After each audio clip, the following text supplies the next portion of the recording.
Former football president Nick Bontis apologized before the Canadian Heritage Committee on Thursday for remarks he made about national female star Christine Sinclair during the CBA negotiations.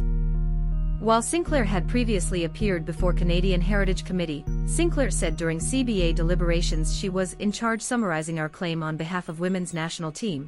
And the president Canadian football listened to what I had to say and later said at meeting, "What was Christine about?" To me, this spoke volumes about Canada Soccer's lack of respect for the women's national team, Sinclair said.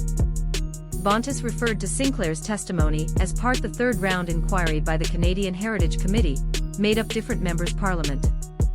While I don't remember using the reference language, I don't dispute that, and the point is not my exact choice of words. What matters is that she feels that I have treated her concerns with disrespect. I take responsibility for it, and I regret it, Bontis said in his keynote. Bontis appeared via teleconference before the Legacy Committee on Thursday as FIFA Vice President and former Canadian Football President Victor Montagliani and Canadian Football CFO Sean Heffernan.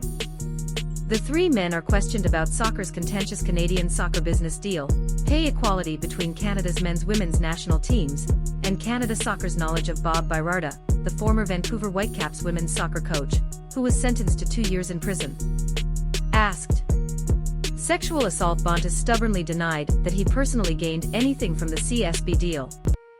The CSB deal was one of the focal points of inquiry from the Heritage Committee.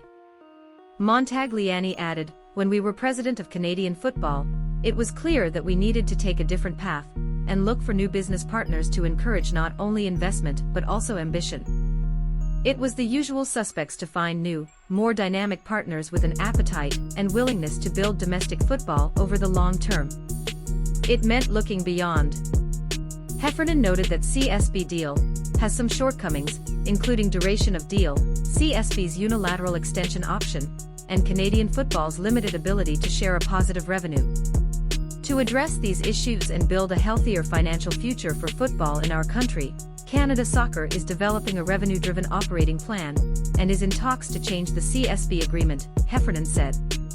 Questions about equality between men and women in soccer in Canada were persistent. Before Bontis stepped down as head of Canadian football on February 27, Bontis said he stressed that he was 100% committed to creating a historic CBA deal that would provide baked-in pay equality to both the men's and women's national teams. Heritage Committee members asked why Canadian women's national team's commercial assets were included in the CSB deal, and yet none of funds were used to create a women's domestic league in Canada. However, some of the funds were used to help create the Men's Canadian Premier League. The issue of creating a women's league was never discussed. It actually mattered, Montagliani said. Montagliani was faced with questions about his knowledge of Birarda's case, said the Canada Soccer Executive Board considered the allegation against Mr Birarda as related to inappropriate messaging, and that the matter is being investigated by an independent ombudsman legal counsel. There were 2 conference calls that addressed this issue, she added. One was to remove Mr Birarda. The second was to hire an inspector. Weeks later, second teleconference unfortunately addressed the inspector's recommendation through our president that police would not intervene. What have we learned from this Heritage Committee meeting? Unfortunately, not much. The fact that the questions focused on a few topics of interest may have benefited Canadian football past and current members interested in transparency. No light was shed on how this process would go, although Heffernan acknowledged that the CSB deal could be improved to better benefit Canada Soccer. Required reading.